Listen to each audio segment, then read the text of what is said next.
Hello everyone, welcome to this channel, and today we'll be talking about AWS S3. Without any wasting time, just let's go for with S3. So go to Find Services, click in the Find Services and search for S3. Now, before starting up, little bit more info. What is S3? So I have very good things. S3, what stores the object in the buckets. What is buckets? It's like you create a space for the objects to be stored, and in the buckets, object is ultimately the file you store, and the key is the name of the file, or this unique identifier of the file name or object that you store there. And storage capacity is of course virtually unlimited. Now let me show you what it means. So if you go to AWS 3, the first thing you should see there, this is the bucket that I previously created. Here is the option to create the bucket. So create bucket, give it the bucket name, but there is some rules, certain rules for the bucket name. So if we come to the bucket, for each bucket you can control access up to it. I will show it how. View access logs for it, I will again show it how. Choose the geographical region where to store. So if you have like in many governments these days that want that data should be stored in their country. Okay, so in that cases you have to select the which region you have to store the data. It's up to again the requirements. Bucket name must be unique DNS compliant name, so there should be no space, no other special characters. Okay, the name must be unique across all existing buckets name in AWS S3. So suppose you are going to select give a name that already some other users already using, that will be not able to get. You have to use separate other name for the bucket. Okay, the bucket name is visible in the URL that points to the objects that you are going to put in your bucket. By default, you can create up to 100 bucket in your each your AWS account. Now don't think it's a hard limit. You can ask reach out to AWS customer support and increase the limit. You can't change the region after creation. So you have when you select or select the region for the bucket, later you can't change it, but what you can do, you can move the content from that bucket to another bucket. That you can do. You can't delete an S3 bucket using AWS S3 console if the bucket contains 1 lakh or more objects. You can't delete a S3 bucket using the AWS CLI if versioning is enabled. Make sure of that. Okay, so let me show you the bucket name. Say suppose I give the word sample bucket. Okay, sample bucket. I'm very much sure that it's already someone already using this one. I think I give it the wrong name. Sample bucket. Just select any region if you want. Now let's say, okay, I will be explaining all the details. Here is a region. That's to say that once you select a region, you cannot change it later. So make sure you use the region you actually want. Suppose I'm in India and I want to store the data in India. So I will go here, Asia Pacific. There is a thing called Mumbai. That means in Mumbai is a location of that. In Mumbai location, the data will get saved. Okay. Similarly, suppose in Canada, use Canada. If you're in Europe, choose any location within Europe. Okay, it's up to you. But now let's say I'm storing in US Oregon region. Okay. Block the public. So by default, all the access, you see by default is enabled. That means all the public access to your object in that inside the bucket is disabled. It's just to protect you only. Okay, but because suppose by mistake you enable all the access for that particular bucket to anyone, if they know your bucket, they can go to your bucket URL and then get all the data, which is disastrous. So make sure if you really want to host the data publicly, then only disable the option. Otherwise, keep it like that. Bucket versioning. Now versioning is the thing that where you suppose upload one file and with a particular name, and again upload another file with a particular name, which is the key. And then it will not replace the existing previous object. It will just create a version of the objects. Because one is version 1, then it will be version 2. That kind of way it will work. But here the catch is the cost will also increase because you're not deleting the older data or removing it. You are just adding more data. So the cost getting increased a bit. Okay. Tags, if you really need tags, like suppose say department, it's better for cost tracking and other use cases also there. Department, let's say finance. So all the financials, just say that all finance related information will be there. Okay, for demo purpose I will just upload anything.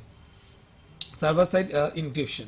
So say any data you put there, now it's public. Suppose anyone, if you make it public or if it's something object, that you are sharing the signed URL, it will become but anyone knows it, try to access directly, they will be not able to if you enable the encryption.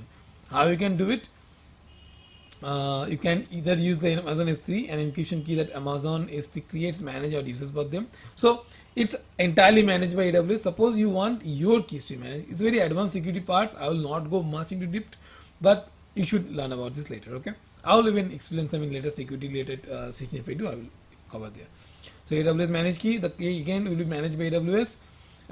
Choose for a KMS. You have to create a MS key by yourself and follow the instruction for that and do it, or enter your KMS. Suppose you already have a ARN for that KMS master key, you can give it here. For now, we'll just disable because I'm not going for that advanced level.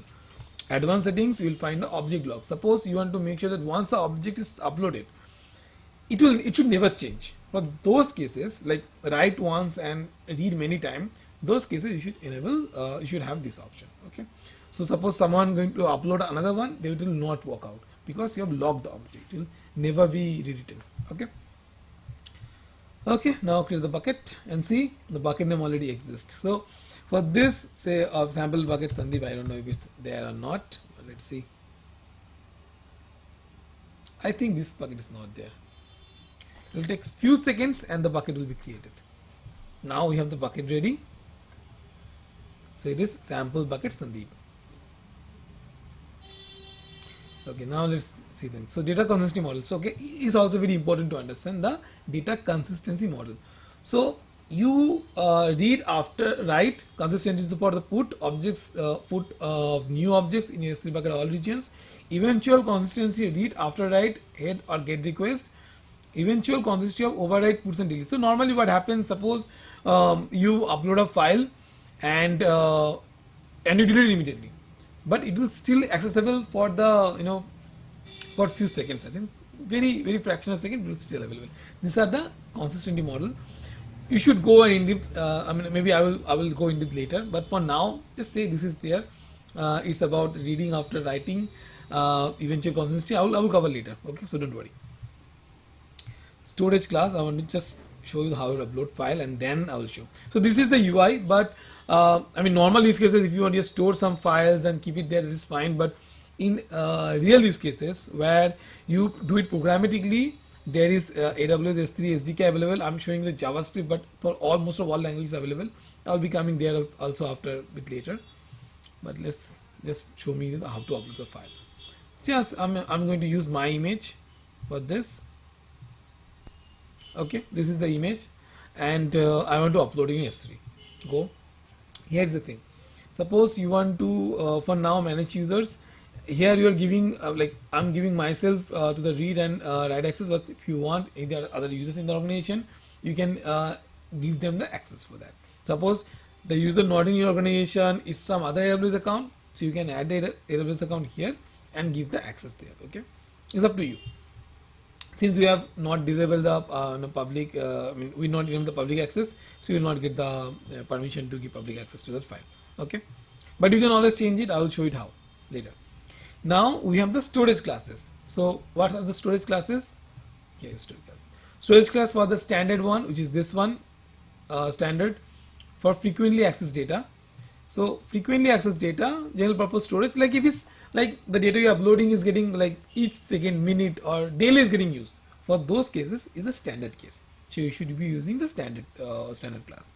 Intelligent tiering, where you're not sure of that what should be your usage pattern. It's something like one file you can just access that one of you upload one file, it can be accessed just after 1 day or 2 days, 3 days, 3 days, or maybe it will never access after, even it may going to get access after let's say 30 days, 40 days, you don't know.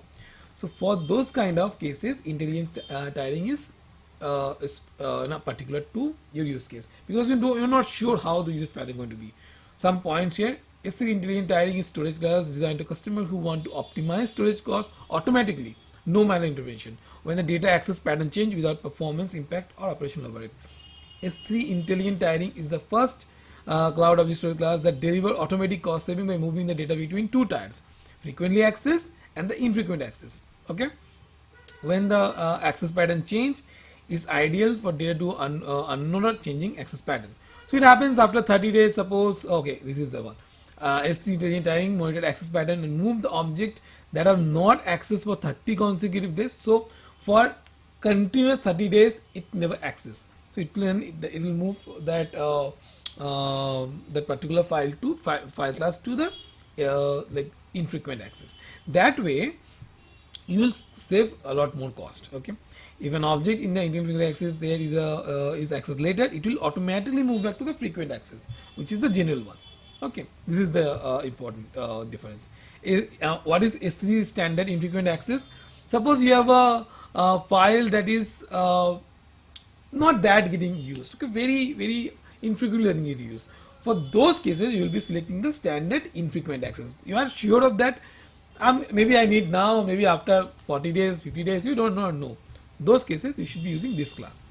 Now here, what is the catch? Here the catch is infrequently access. That means very sometime, maybe 30 days, 20 days, that kind of use case is there. But when the access happen, you are going to pay the the retrieval fees. You can see the retrieval fee. For standard, it's not there. For intelligent tidying, it's not there. Okay, but you have the cost for the retrieval fee. Again, what is the difference between them? It do the same thing, right? From intelligent tidying, it moved to the standard QA. It managed by intelligent tidying. There you see the part object basis fees apply. So if you use intelligent tidying, then it is part object. So it will by default charge something extra. Okay, which is less than the standard one, just to make sure. You have the standard QA, that is infrequent. Now you have one zone 1A. You might have data that is not getting used much, like 30 days, 40 days, that kind of use cases, or maybe after 20 days, like not that getting frequent access, and that data is not that important. On that cases, you can go for this one. Here you can go and use the one zone access. So even if suppose that one particular ability zone gone at the moment, then your data will be not available, and you're okay with that. Then only use this one. What is the Glacier one? Where in the Glacier one, suppose your data is going to like access after months or years, those kind of, like very rarely. Okay, similarly, like the Glacier Divergent or Archive or the Glacier, both cases I will show the difference a little bit later. So there, say okay, it's already there. Minimum storage duration 90 days, and archive data is more than 180 days. So these are the things there. And again, for all standard IA, for one zone IA, Glacier, Divergent, there are retrieval fees. So make sure that if your data really not need that much accessible, you select based on your actual need. Okay, let's go with the standard. Now one thing I want to select is in the Glacier long-term archive, there are retrieval options are there. Expedited, that will allow you within 1 to 5 minutes. Standard allow I think within 3 to 5 hours. Bulk, suppose the Glacier lowest retrieval option, where it will take the 5 to 12 hours. It's up to you and your use case. What cost you can afford and what is the actual need. If it's okay, then if the data come after 1 day, then go for the bulk. If it's like within 3-4 hours, then go the standard. If it's immediately needed, then go for the expedited one. It's up to you. And you can see the availability. So designed for durability, 11 nines for the standard one, 11 nines for the intelligent tidying also, 11 nines for the standard IA, 11 nines. That is the durability that will stay there. Availability all the time, 99.9%. See here, 1.19 is not there here, where and then you can see the rate is decreasing here. Availability zone is more than 3. The data copy will keep in more than for the standard one. The data will keep copying all 3 availability zone, more than 3 availability zone. For intelligent tidying also, the data will keep in the more than 3 availability zone. For standard IA also, that is standard infrequent access, that also data will store in the more than 3 availability zone. But for one zone, even the name you can say, right, one zone, it will be stored in one particular availability zone, and in case of that availability zone not available, you will not get the data. For the S3 Glacier, again is more than 3 availability zone. For S3 Divergent, it also more than 3 availability zone. The data will be keep a copy of that. Minimum copy object pass size. So minimum capacity charge per object. So here, if you're not keeping a file, like minimum file, it's up to the file size, it will in the cost.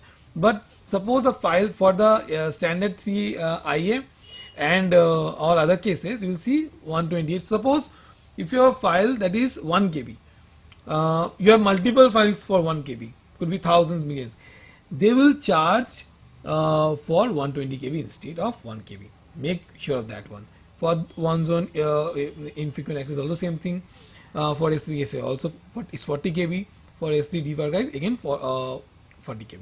So you have to make sure that what is your data size also. If it's very smaller, then probably you should go with the standard one, not with the standard IA, because they will going to charge you for more size, isn't it? Again, the retrieval fee, you can see for the standard you have nothing, for the Intel tidying also nothing, for other 4 it is per GB, it's going to charge you. Fast by latency, milliseconds, all are millisecond, but it's the Glacier, of course, for the Glacier and the for Glacier deep archive it will be more. Storage type, object, all are object storage, of course. Life cycle, transition, yes, is available in the all the cases. Okay, now let's go with the next step. Okay, is the permissions, all is there, upload it, and you'll see the file is getting uploaded here. Under the file uploaded, you will see the all file information will be shown here. Just give some time. It will take some time, not that much. And you'll see the progress also here is the progress bar, and you'll see the object is uploaded. Now once the file is uploaded, if you select this one, you can download it. See, you will get the download option here, or you can copy path, select path, doesn't matter. You can download the file directly. In the action, if you click on the actions, you have the option to open. You see, it's getting opened. It's a signed URL now. See, signature, the signed URL. That is, you can generate from this API. So this is signed URL. So get signed URL, using this you can get the signed URL which is available to public. So even if it's a private file, you can always go and create a signed URL. That sign is a public URL and you will be able to give access to other people. And this is a secure way. Okay, this is the way you should be doing it. Pre-signing a get object operation, it will be much more secure. So no, nothing in public in the bucket, and if you are really programmatically assigning it, that's much more secure, isn't it? Okay, and what else? You can download this, you can get total size of the file, of course. You can give the storage class. I'm saying that after, even if you suppose in the beginning you are not sure of what's the storage class, but you can always go and create a storage class for that. I mean, to change the storage class, so don't worry on that part. Okay, what else? I'll show you, like if I make it standard intelligent tidying, you can always do it, change it, and change, done. Click again, actions, change encryption. Suppose in the beginning you didn't create the encrypted file, but again you can always change it, like whatever encryption technology you want, you can go for that one. Change metadata. If suppose, now what is metadata? Metadata is the data about the data. So like, so you can see content type is image. Let's say cache control, content decoding, content type, expires. Custom meta you can set like this. See, test ABC, whatever value you want. It's useful when you pass this object and the data to some other, like lambda functions or other cases, which is useful. Maybe the suppose owner, let's say, and a metadata, say owner, or whatever. Owner is like, say, Rajiv or Raja, whoever, it can be a name, and you can do like that one and save it, change it, it's done. You click again, you'll see, go back, see the metadata, you can see the values always here. Okay, and when you retrieve using the API, it will be still there. What else? You can always rename the file. Let's say, now renaming the file means you're renaming the key. The name is the key here. So ABC test. So the key is also getting changed. Make sure of that. Done. Use the key or the file name. What else you have? You can move it from from one folder. Let's see, you can move from buckets to buckets. You can always move that file to another bucket. It's up to you. And you can create folder. Now what is folder? No, this folder concept is like it's a key only. Think about that kind of way. It's just another key. The URL should be like slash should be kind of treated as a folder, but it's ultimately a key. So suppose say ABC, the folder name is Sandeep. Let's save it. It's showing as folder, but it's actually a key. Inside that, suppose I create a file or upload something. Let's say this one. Upload it there.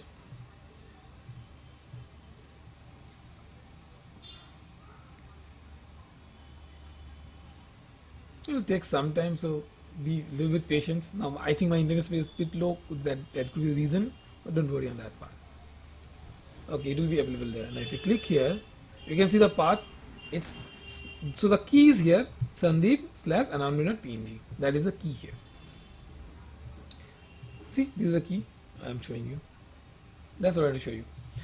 Okay, let's go back to the that thing. Now, suppose you are done with this, you can always delete. Delete. This is one part. Now let's talk about the properties. Versioning. Suppose you want, initially you didn't need it, but later you want to enable the versioning. You can just go here and enable the versioning. What it will happen? You're enabling the version. Suppose I upload one file, just that file. This one I am uploading. Okay. Next, upload it. It will take some time to upload. Again, I will upload the same file just to show you the versioning. Let's say I'm again uploading the same file.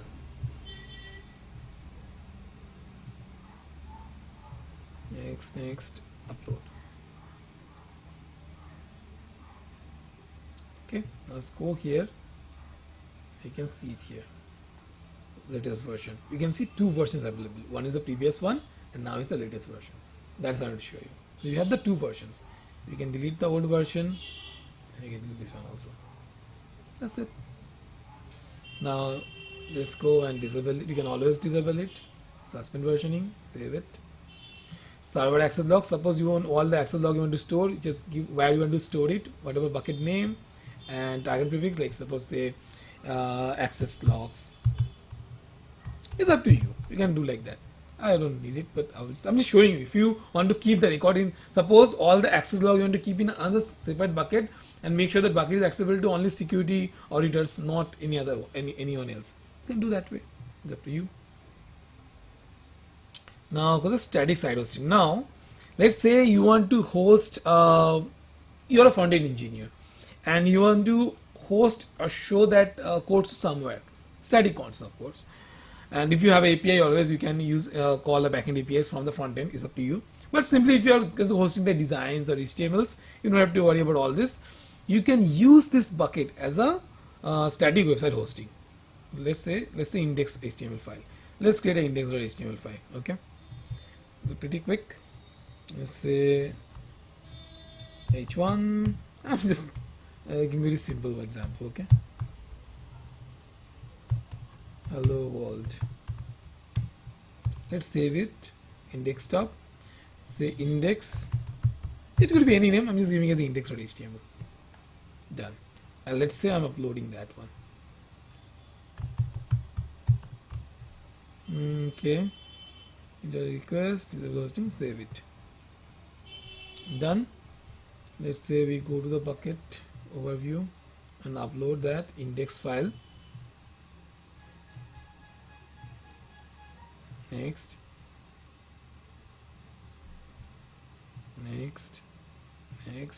upload. One problem I think could happen, since it's not public, the object might not able to access. But let's see. Static object. If you go to this URL, it's forbidden because you're not allowing anything, right? What you can do is you have to enable the go to the permissions and enable the public access to make it work. As I told you, you can always go and enable this. Confirm, confirm, and make this file also public. So change permission, make public, yeah, make public, and it will become public. Now if we try to go and access, you can see the hello world here. And now you are hosting a site, like the Amazon will give you a URL, and you can just share that URL with your clients so they can check and they can give the feedback. That easy. Okay, properties, object level logging. So you want to keep the object level activity, like what could be object activity. Choose an existing trail. Events read and write. You can always create one object level tracking if you want to have it here. Okay. Object level tracking using the CloudTrail data events. Additional costs of course increased. Now CloudTrail for activity tracking is not there, so you should go and create one from this. If you go to here, CloudTrail, if you're not sure, CloudTrail track the API usage on all the AWS API usage. You can track it from there. Is used for the auditing purposes. Okay, if someone doing wrong, you can always track. You can enable it. Default encryption. So now I'm not I didn't enable by default.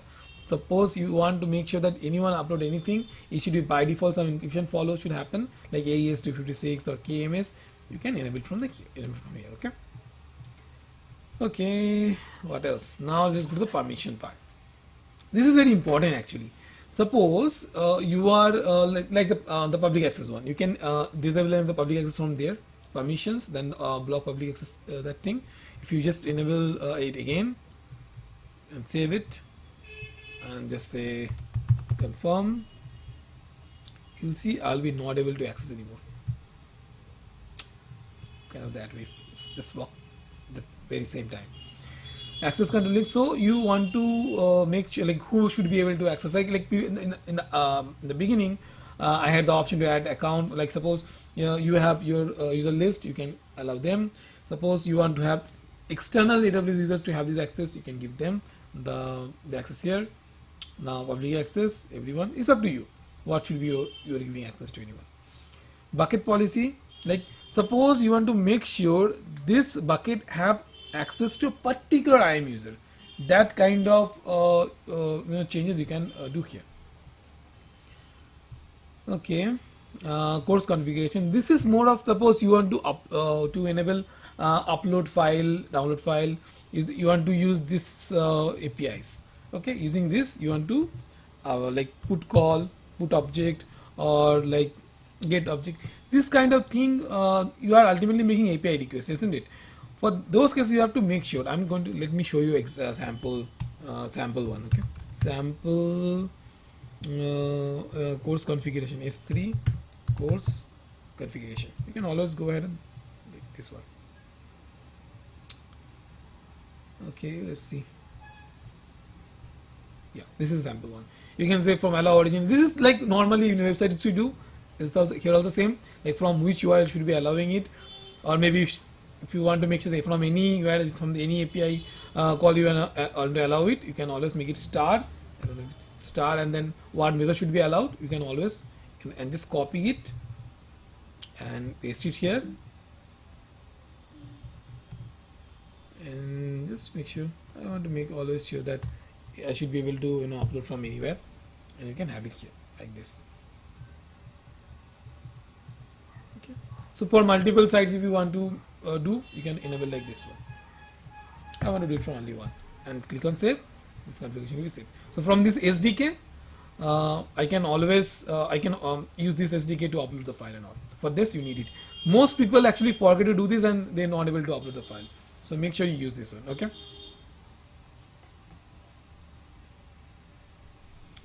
Now what else? We cover the configuration management. Here is the life cycle: replication, analytics, metrics, and inventory.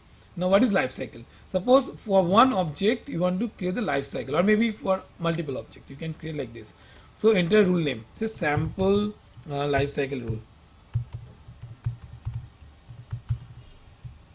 apply to all object, limit to scope to specific prefix of tags. So you can do it using the tags, or you can apply this rule to all the objects, up to you.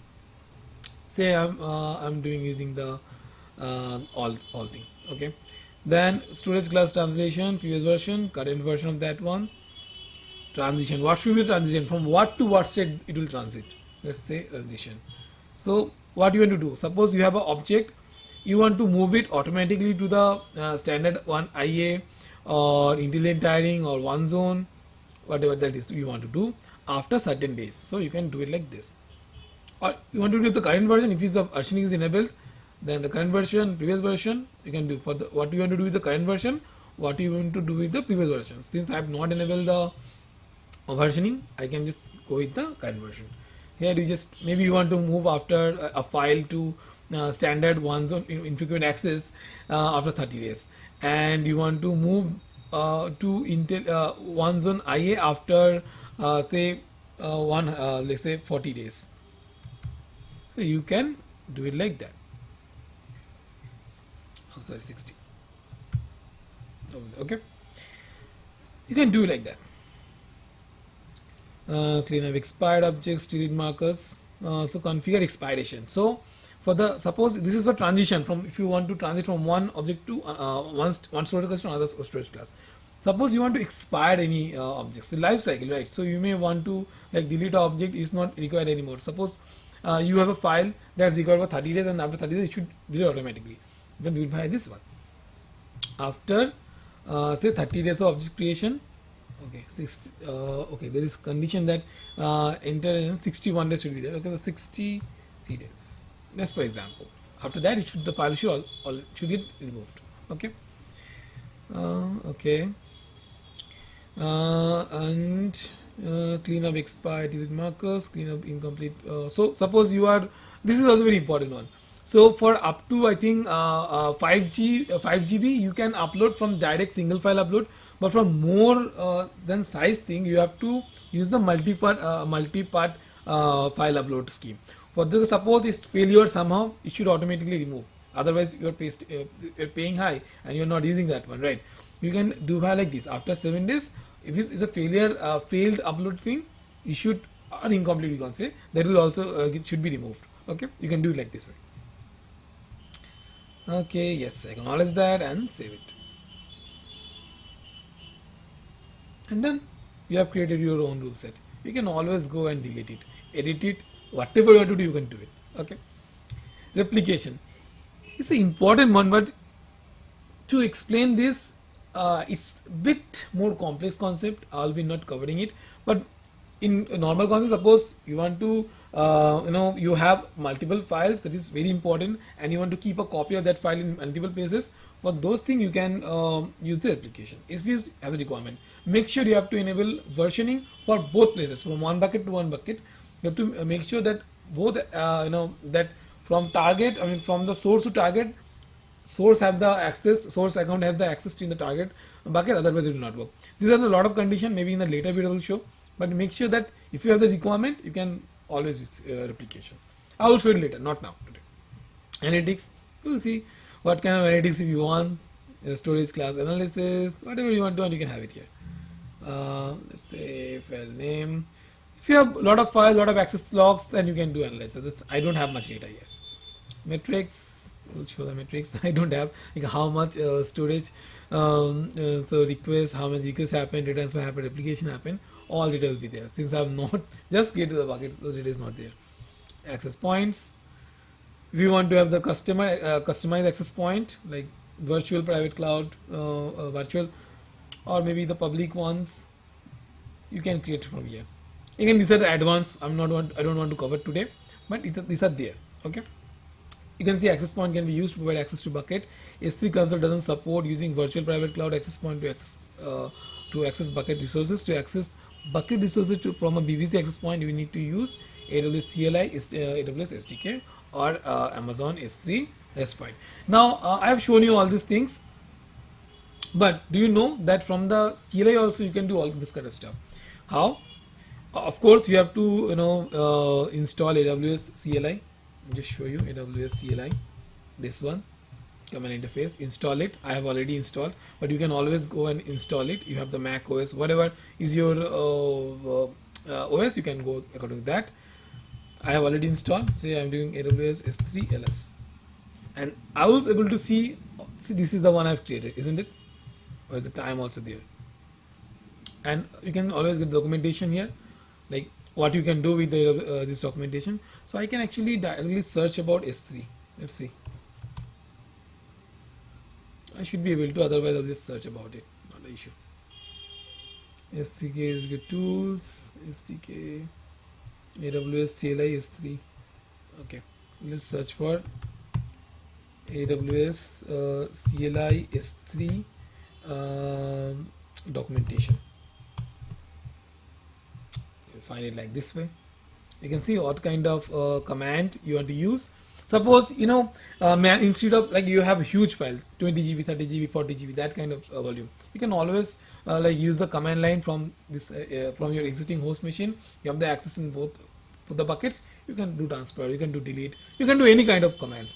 So mainly the CP, LS, MB, MB means like moving, RB, RM for remove, sync, and website. I will again not go to that as much, but you can do all this kind of stuff. So I'm just going to show you the introductory thing. Okay. Okay. Always make sure that used in programming languages, you have to use the like whatever programming language is following that programming languages related SDK, and you can always use the S3 AWS CLI. In the AWS CLI, you will have the S3 component like this. It is S3. Like what is a command you want to pass, like ls, kind of that way, and multiple commands I have shown, right? You have multiple command support. It's up to you. I will just give all these links in that description section, so must follow that one. Again, this is just the introductory part. Later videos I will have the advanced version of this S3 relation, some more with the programming and all, but I want to cover the basic, and I hope I cover the basics. This is the more kind of hands-on. Again, I will share this link, more huge info is there. I will suggest that to read this cheat sheet from Tutorial Dojo. I will share these links also in the description section. If you like this video, make sure to subscribe the channel and click on the bell icon, so whenever I upload this kind of interesting video, you can always go and watch it fast. Okay. Thank you for staying along, and I hope to see you again. Bye bye.